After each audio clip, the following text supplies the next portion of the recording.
No, ma'am. Come on, sweetie. Come on. What is your emergency? I need somebody to come. I need the police.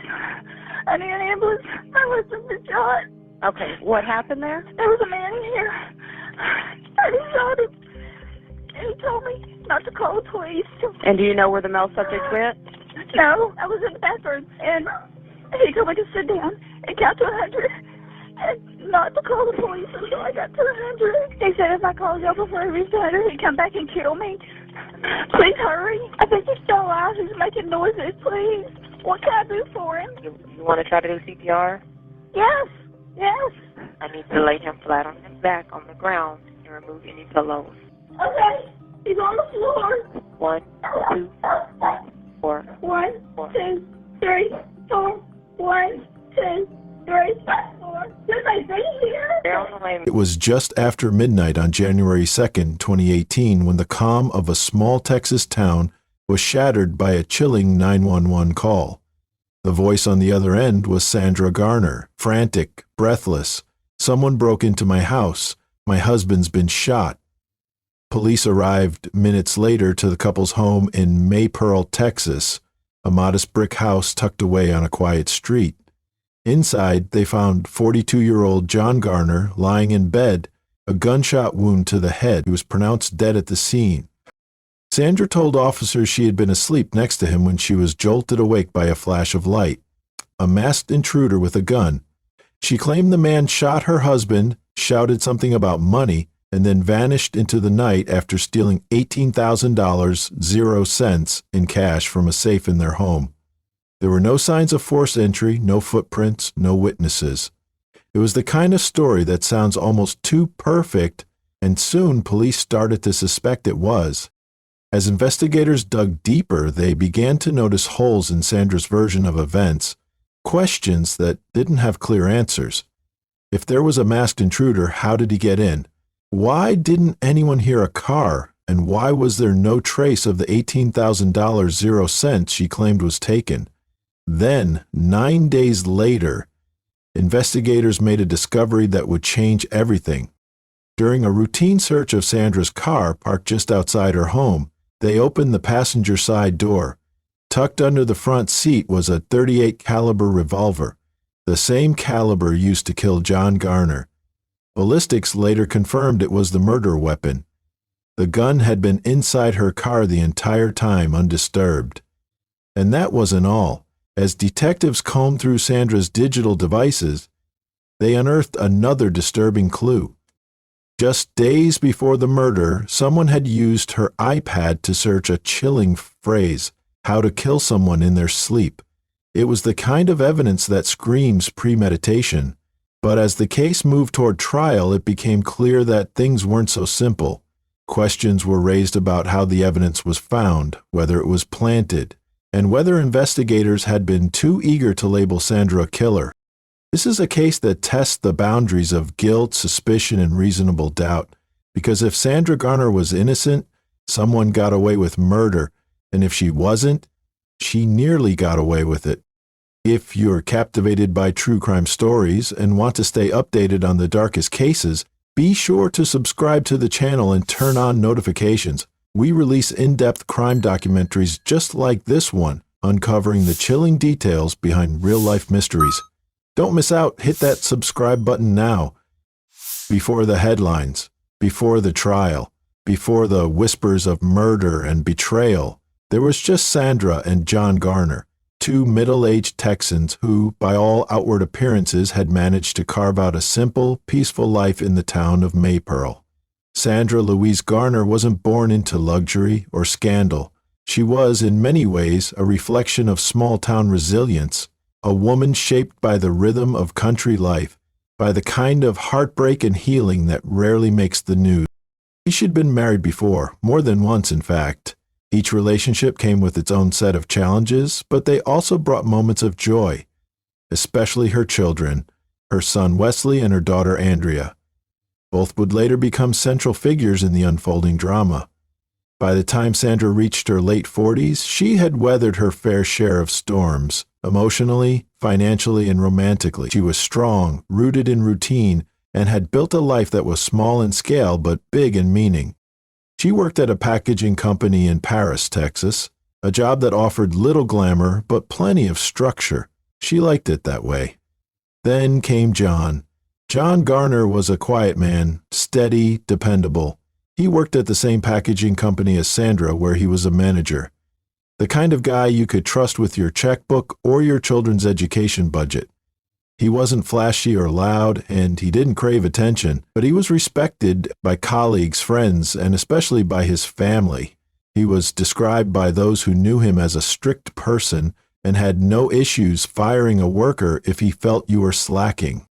Sandra was 13 years older than Jon, but age didn't seem to matter. Their connection was instant, not intense or wild, but comforting. It was a grown-up love built on mutual understanding. Sandra appreciated Jon's calm nature. Jon liked that Sandra had her own life, her own kids, her own opinions. They didn't need to fix each other, they just fit. After dating for 2 years, they married on New Year's Eve at the turn of the millennium in Las Vegas. It was a fresh start for both, a new chapter filled with hope and promise. Jon embraced his role as a stepfather to Sandra's children. He became a second father to Wesley, who was still young at the time. Their bond grew strong over the years. Andrea, however, was more reserved. She was fiercely loyal to her mother and wasn't quick to warm up to this new man in her life, especially after watching her mom go through failed relationships in the past. Trust wasn't something Andrea handed out easily. Then came the diagnosis. In 2014, Sandra was diagnosed with multiple sclerosis. The news rocked the family, and it terrified Sandra. The medication made her sick and depressed. She even admitted to having suicidal thoughts. But during the darkest moments, when Sandra needed someone to lean on, it wasn't just her children who showed up. It was Jon. He became her caretaker, her rock. He drove her to appointments, sat beside her during treatments, helped her around the house when her symptoms flared up. He didn't ask for anything in return, he just showed up. And slowly, Andrea's walls came down. She began to see what her mother saw in Jon, a man who was quiet, yes, but steady, strong, kind. In 2016, seeking a quieter life and to be closer to family, Jon and Sandra moved to Maypearl, Texas. Jon's father and stepmother lived just across the street from their new home. It was a tight-knit community where neighbors knew each other and life moved at a slower pace. Jon found work as a general manager at DHL, becoming the sole breadwinner as Sandra's health declined. Their backyard became the gathering place for family events, barbecues, and quiet evenings. It was the kind of family dynamic most people hope for after remarriage, one where old chapters are honored, but new ones are written with care. To those looking in from the outside, the Garners were doing just fine. They went to church, paid their bills, waved at the neighbors. Friends said Jon would always make you laugh with his dry humor, while Sandra had a more reserved, almost shy demeanor. They weren't flashy. They didn't fight in public. They seemed normal. And in a town like Maypearl, normal stands out. People admired their relationship, said they seemed happy, said Sandra was devoted, said Jon was the kind of man who'd do anything for his wife and stepchildren. But as we know, appearances only tell one part of the story, because while everything on the surface looked picture perfect, someone in that quiet home in Maypearl was planning something no one saw coming. January 1st, 2018, began like any other day in Maypearl, Texas. The small town was quiet, and the Garner household had settled in for the night. Earlier that evening, Sandra and Jon Garner had spent time with Sandra's son Wesley, who had been visiting. Wesley left the house later that night, leaving Sandra and Jon alone. In the early hours of the morning of January 2nd, at approximately 12:50 a.m., Sandra Garner placed a call to 911. Her voice was filled with panic as she reported that her husband had been shot by an intruder. She told the dispatcher that a masked man had entered their bedroom and shot Jon while he slept. The intruder, according to Sandra, was holding a flashlight and a gun. Sandra recounted that the man blamed Jon for ruining his life, stating that Jon had fired him from his previous job, leading to the loss of his home, wife, and children. The intruder demanded money, claiming Jon had always talked about keeping cash in the house. Sandra led him to a safe in the bathroom which contained approximately $18,000, 0 cents. As she opened the closet to access the safe, the light turned on, allowing her to see that the man was wearing a mask that covered his entire face except for his eyes. After taking the money, the intruder instructed Sandra to sit in the bathroom and count to 100, warning that if he heard sirens or if she called the police before finishing the count, he would return and kill her. Sandra complied, counting as quickly as she could before calling 911. Emergency responders arrived shortly after the call. They found Jon Garner in the bedroom, having suffered a fatal gunshot wound to the head from a .38 pistol. Sandra was taken in for questioning, during which she provided a detailed account of the events, consistent with her initial statement to the dispatcher. At this stage of the investigation, Sandra maintained that she did not recognize the intruder and had no idea who could have committed such an act. She expressed shock and grief over the loss of her husband cooperating fully with law enforcement as they began their investigation into the tragic event. As the sun rose on January 2, 2018, the Garner home transformed from a crime scene into the center of an active and increasingly complex homicide investigation. The Maypearl Police Department, along with assistance from Ellis County authorities, began the slow process of piecing together what had happened inside the house that night, and more importantly, why. One of the first things detectives noted was what wasn't there. There were no signs of forced entry, no broken windows, no damaged locks. Every door was intact, every latch secure.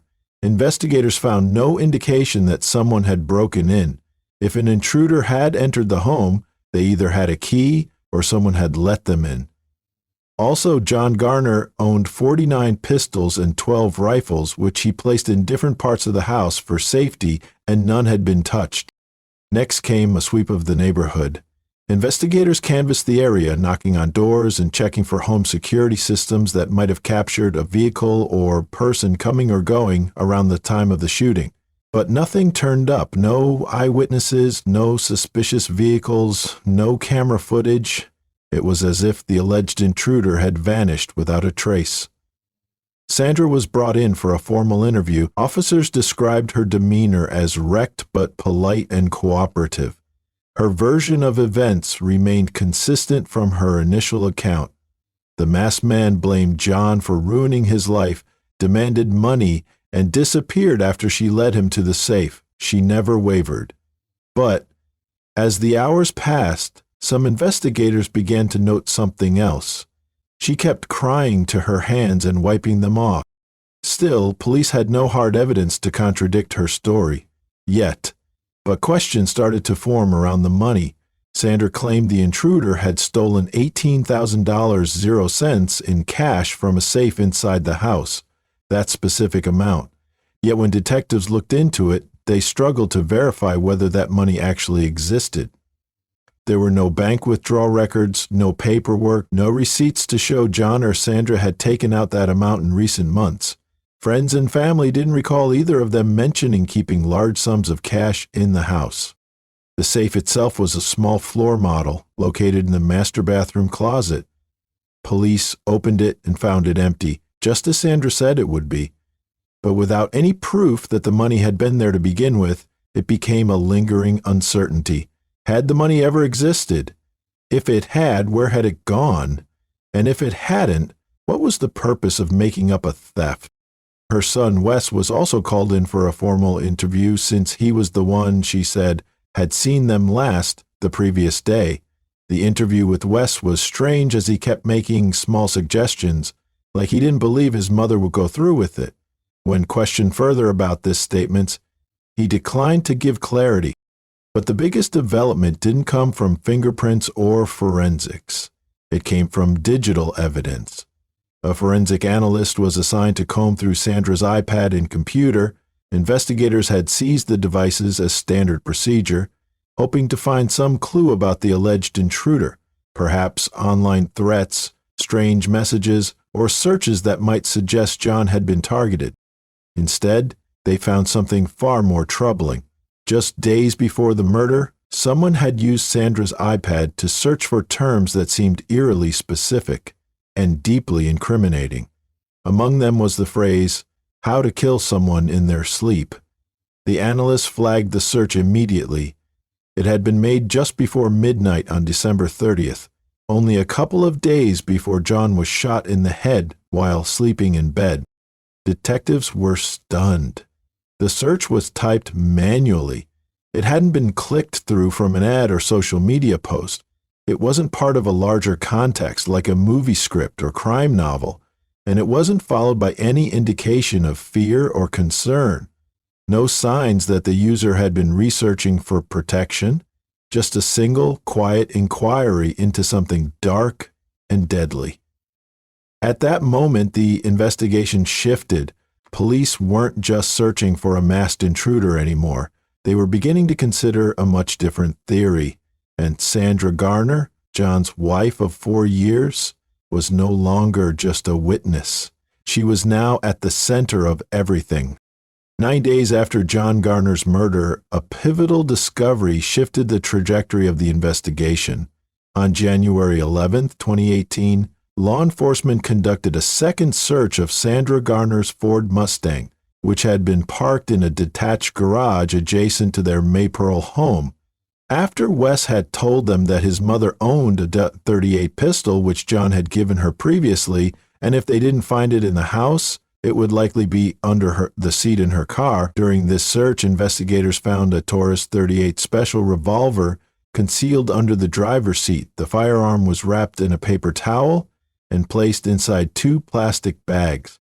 This discovery was significant because the revolver matched the caliber of the bullet that killed Jon Garner.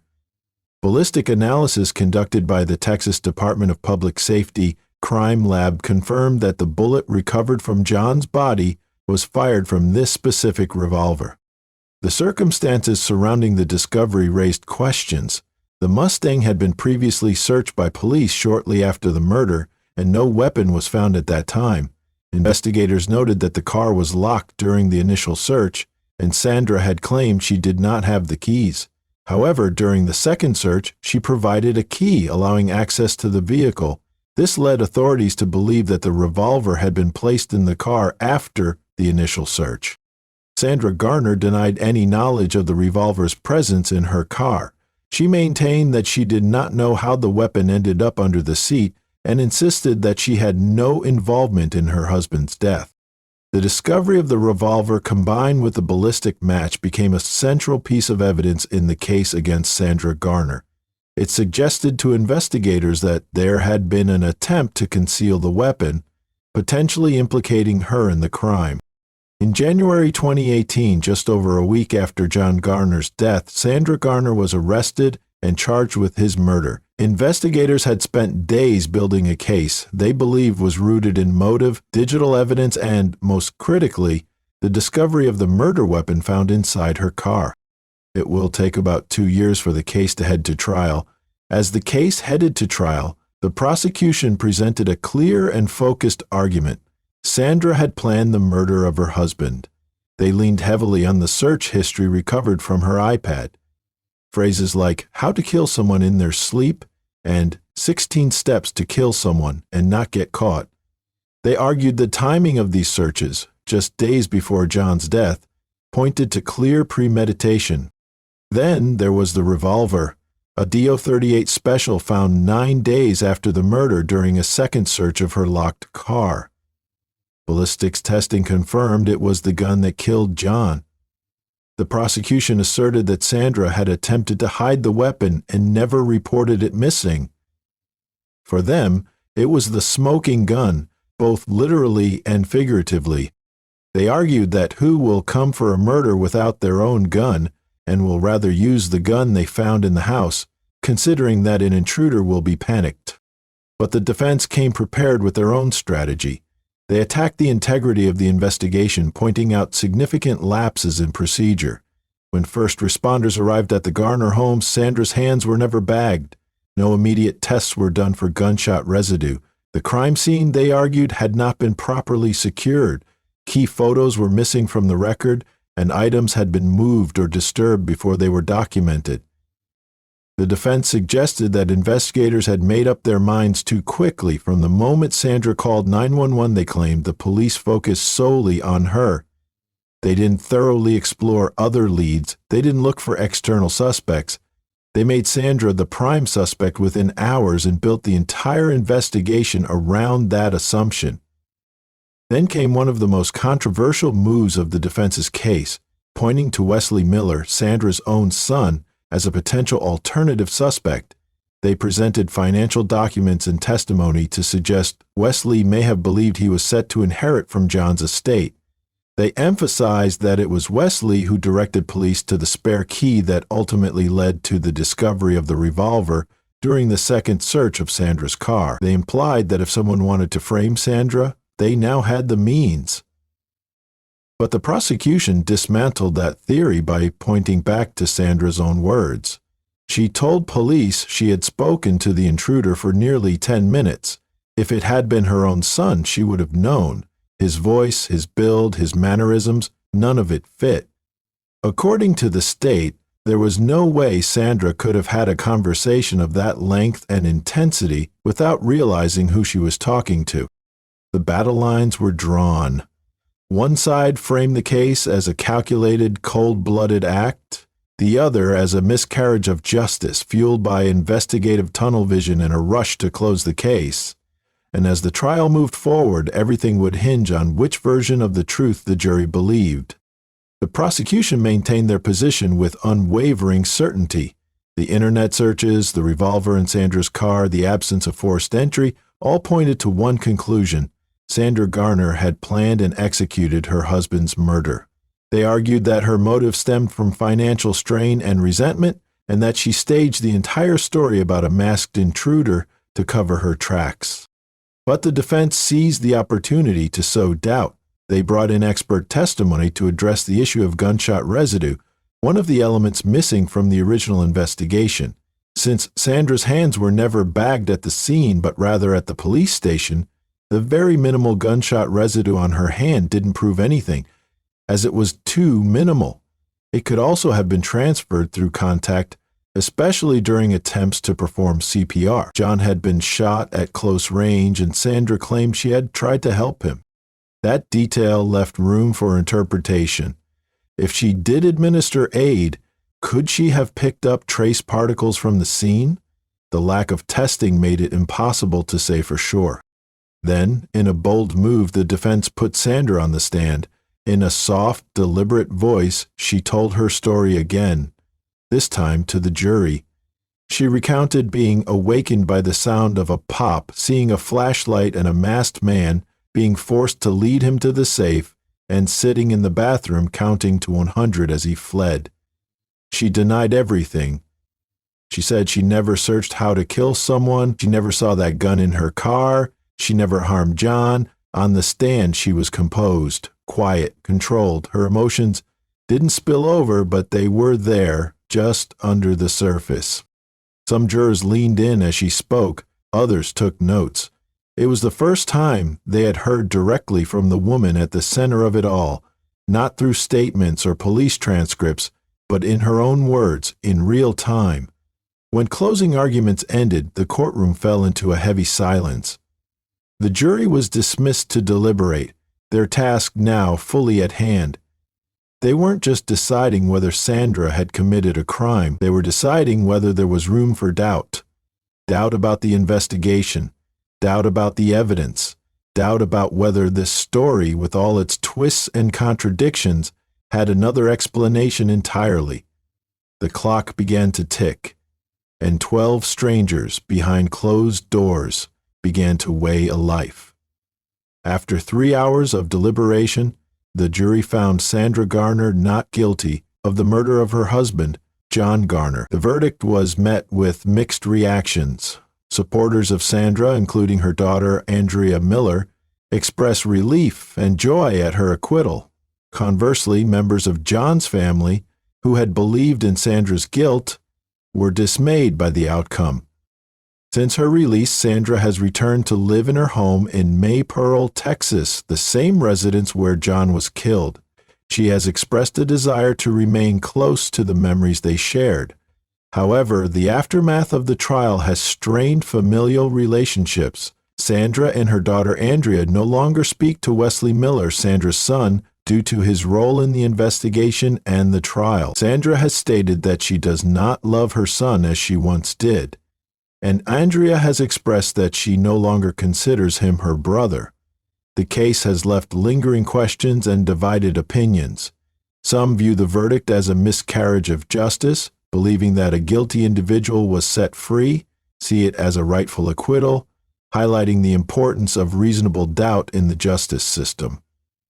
The true circumstances surrounding Jon Garner's death remain a topic of debate, leaving the public to ponder whether justice was truly served or whether a killer walked free. And if you're fascinated by true crime, make sure you subscribe and hit the bell icon to never miss an upload. We have more gripping stories coming soon, shedding light on cases that deserve to be told. Stay safe, stay curious, and we'll see you in the next one.